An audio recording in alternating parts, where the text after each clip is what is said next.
iHeartRadio Broadway, driven by Mercedes-Benz. The best or nothing. Hi, it's SJ Arniger for iHeartRadio Broadway.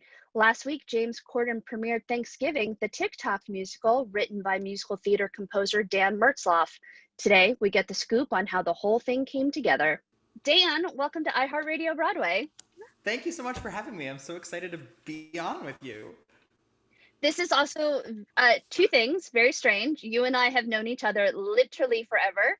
And two, you are kind of my co-producer partner on the Growing Up Broadway podcast. So this is a little strange to be interviewing you on this side of the spectrum, let's say. I know it's so weird to one, not have Tim here and then be like, oh, I'm not like managing the Zoom room. Like I'm the interviewee. What is happening? So let's get into it. You blew up the internet a few weeks ago with not only the grocery store musical on TikTok, but then people discovered Ratatouille the musical on TikTok. And then the world blew up even further when James Corden had you write the Thanksgiving TikTok musical for his Thanksgiving episode last week. So let's start with the beginning. How has your world changed in the last several weeks? You know, I have never had more meetings in my life. I understand now, like, why people need assistance and someone to track all of that stuff. I mean, it's really been crazy. When I posted the grocery store thing, never in my wildest dreams did one. I think it would take off just on the platform in the way it did. But that then I would get contacted by Good Morning America and Inside Edition and have all of these amazing press opportunities. And you know, I think it just goes back to like I'm a writer, I'm a composer. Like these are the opportunities that I've always wanted, but like it happened in such a bizarre way that I was like, really, people like you want to talk about that? Like I think it's funny, but like it's pretty niche. Like, but apparently people are enjoying it. So that like just the overall response of all that has been insane. And same thing with Ratatouille. Like the New York Times put an article out today, which like if we've gotten to the New York Times, like how more legit can it get than that? Like, Here's my question. How many copies did your parents buy today? I don't know because they didn't tell me that it was dropping it. So I'm like, guys, you got to go to the store and pick up some copies. Because I did the interview like a week and a half ago, so I just assumed, oh, like the New York Times, like a writer like was workshopping it, and they're like, no, we don't care. Which like it's the New York Times, of course. And then someone texted me this morning, and I was like, oh, it's real. And like I think the worst part though is like I really just wish Ben Brantley were still there so I could hear his thoughts. Fair, totally fair. So, okay, so you go through the grocery store musical. You have other musicals that you're working on via TikTok. I know of several that you're working on. But then James Corden comes a calling, and I knew that this was in the works for a couple weeks. And so then all of a sudden, we all get texts that you need to watch James Corden tonight. So you knew that this was happening. You knew that this musical was going to happen. You had recorded a segment yourself. But when you watched and saw star after star after star after star appear in your Thanksgiving TikTok musical, I mean, James was right. The underrated joy that you had watching that was so much fun. But in all honesty, what was that feeling like? I mean, it was very surreal, and I think it goes back to when I first got the email from the producer who like wanted to hop on a call, and on that first call, they were like, "We loved the grocery store thing. We'd love to like talk about collaborating with you in some way, but we don't know what that means. And just so you know, we often explore ideas. They can go pretty far and often not make it to air." And I was like, "Of course, like the fact that you're even talking to me and you know, from the beginning, they were always like, and of course, we're willing to pay you for your time. Like, it's all, so it was all very copacetic from the beginning. But even then, I was like, okay, like, this will be a couple of fun phone calls. And then they'll be like, no, we don't want it. So every, like, level, like, I would turn something in and then go present it to James and the EPs and then bring it back. And they're like, great, they loved it. We have some notes. We have, like, some rewrites we want to do. And I was like, really? Like, you still want this to keep going? Like, okay. So then I hadn't heard from them after I like turned in like the final my videos, my blah blah blah. I didn't hear from them for like a week, and I was like, oh, you know, like I knew they were doing like a proof of concept thing again and blah blah blah. And then it was the Friday before Thanksgiving, and I hadn't heard anything, and I was like, I should reach out, but like, I don't want to seem needy. It's fine. Like, they decided not to go with it. And that's when the producer emailed me and was like, hey, we've confirmed for Tuesday. I'm gonna send you all the info we have. And I was like, oh, it's actually happening. And then even on that day, like, I got the email from like the talent manager and like all that stuff, and hopping on the Zoom prior to broadcast, because they like brief you and stuff. It was like me, and then like 4 people from the talent agency, the entire digital team, the producer, and a couple writers, and then little me like, hi, thank you so much for having me. It was really funny though, going back to what we said, because the talent manager like was like, all right, we're gonna walk you through your Zoom settings. And I was like, yep, audio settings, okay, great. Like, yep, I have auto cancel in advance. And he's like, you do a lot on Zoom, don't you? And I was like, yes, I do. But then, I mean, when the stars started popping up, I was like, I truly couldn't believe it. Because what I was told was that it was going to be the Late Late Show Family Thanksgiving. So, like, I knew James was going to add on, but for all the other parts, I was told it was going to be, like, the band members and a couple of writers and producers, because some of them are, like, really well-known performers. But as soon as Kristen popped up, I was like, oh, he did the thing. Like, oh, where is this going to go? And then it got my mind racing of just like, who are they going to get? Like, and if I were to have cast this, who would I have cast? But like, that wasn't even a thought in my mind. Yeah, I mean, still surreal. And even again, after we taped it, I did not believe that it was actually happening until I saw it on air.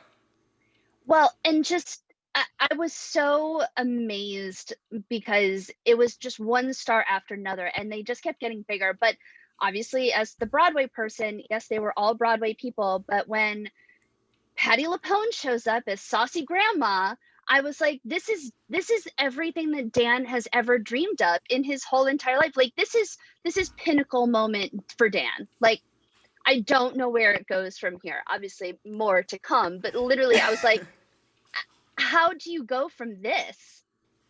I don't know, because I thought the same thing, where I was like, well, I'll never have a better cast than that. Like, I don't know. That's like pretty, like, what? Between there's like 10 Tonys, a couple Grammys, a couple Emmys, like, yeah, it was crazy, because I love them all for such specific reasons. I mean, like, as soon as Kristen popped up, it was like, Wicked was like my, like, childhood show. Like, yeah, that and Rent, and then Josh Gad, who I just love, and like we don't know him, but we know of him through Kate and Elisa, of just how kind of a person he is and how nice he is. And then, I mean, Patti, like, she's my everything. Like, and literally when I wrote that part, I was like, obviously this is Patti LuPone. Like, that was like the casting in my head, but like never. Like, that's literally why it's like the wine. Like, I was just like, Patti, like, ha ha ha. No, never in a million years. I also really want Audra McDonald to now put on her resume that she was a fire alarm smoke detector in a Thanksgiving TikTok musical. Like, I just want that to kind of be there. Look, I'm just saying that in theory, she could get an Emmy nom for it. Just saying.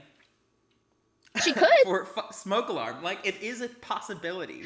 Well, and it's funny, like, in retrospect, I got notes that was probably they like secured these people, and I didn't realize it, because it happened specifically with the uncle, Josh Groban, and then the smoke detector, because they came back and they were like, hey, one of our writers had an idea that like maybe the uncle should like be a true baritone, because he like kind of sang in like an older version, but it was more speaky, and it just like there were no notes like that. And he was like, maybe it would be nice to have like a baritone voice. And I was like, yeah, okay. And I was like, oh, probably because they had cast Josh Groban.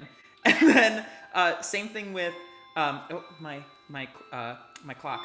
Same thing with Audra. I got a note back from the fire alarm, because originally it was just someone going like beep beep beep beep beep beep, like going a little crazy. And they're like, so we think it would be really funny if you like actually wrote out the notes, and then at the end you can put in some like super high like crazy notes. And I was like, I mean, okay, but like I hope like it's gonna be like really high. Like, this has to be like someone like a legit singer. Like, all right, but if you say so. And that is why I could put a high B in, is because it's gonna be Audra. It's Audra. And she's literally the only person that can make a smoke detector look just beyond genius. The layers. Like, just watching her face, the acting, like, I'm alerting, like, Oh no, there's some. The eye acting. It was the Yes, eye acting yes. that I was like, oh no, she's taken this to a completely different level with the eye acting. It's her voice, it's Audra. Her voice is amazing. It was the eye acting, the looks back and forth, and then it was genius. It was pure genius. Yeah, I like how in a 38-second song do you bring that many levels to an inanimate object? Correct. And a turkey with Josh Gad too. I mean, same thing.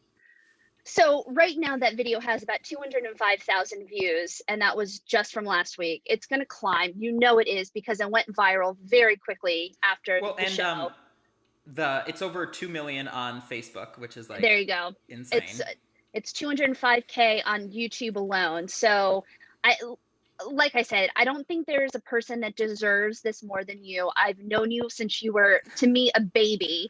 So I'm so happy and so proud of you. And I think the thing that people don't fully understand with you, and I know you've done some interviews, but you and I know each other because you work for a company called iTheatrics that puts on the greatest musical theater youth program in the world called the Junior Theater Festival. You help create youth musical theater and theater education opportunities around the world. And the shows that you have written, especially for the youth education market, are beyond fantastic. So why are you such a strong advocate for the youth musical theater movement? Why is that such a strong passion point for you? I know it's your job, but at the same time, I know that you have a passion point for it. Yeah, I think I was really, really, really lucky in my youth to have incredible music and theater teachers from elementary school all through high school, to the point where I actually started college purely as an education major, music education major, and then I added composition because I was like, oh, I really like writing, and obviously that's where my life took me, and I love doing that, but I love doing education outreach. I still love working with students, and also writing good material that people like. We put a lot of when I'm writing for kids, it's not writing for kids, it's not writing for a family audience. It is the same process that I do when I'm writing for any adult audiences. I just don't swear. That's basically the only difference in the writing, and to make it like high quality, because I see so much stuff out there that is like it's just low quality. It's clear that like they didn't care about the students, they didn't care about them getting anything, enjoying it. So keeping that engaged and like trying to give back to what I was so lucky to have, and like I was an education major. Like I love working with students. It's my favorite, and whether that's writing for them, being in a workshop with them, adapting for everyone who's ever going to do Sister Act Junior, like all those different versions. I really love it, and it's just like, what a better way to give back and help build the next generation of musical theater lovers and creators. And I will say, I've heard a few of your new shows and some of the new stuff that you're working on, especially with like Bay Area Children's Theater. So I have to say, you are such a remarkable talent.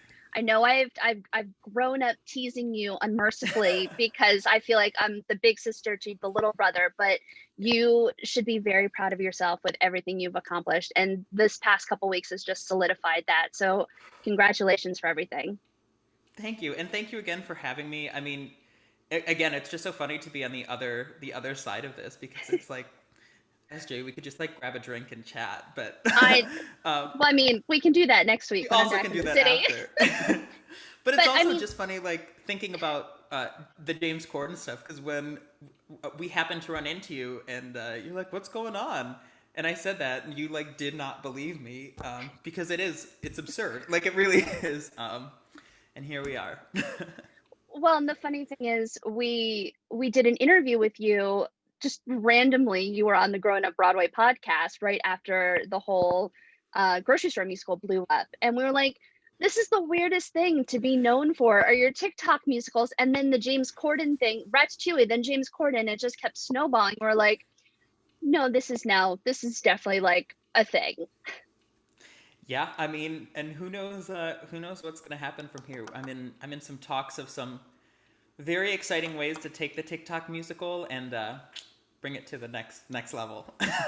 Which is amazing. And for those that don't know, the composer behind Growing Up Broadway theme song is this one, Mr. Dan Mertzloff, sung by Luca Padovan. So not only is he a TikTok musical composer, but he is a jingle composer as well for podcasts. So again, congratulations for everything. I wish you nothing but the absolute best, and I will see you for a drink shortly at Ardesia. So Very soon. Thanks so much for having me. thanks, Dan. Bye. Bye. iHeartRadio Broadway, driven by Mercedes-Benz. The best or nothing.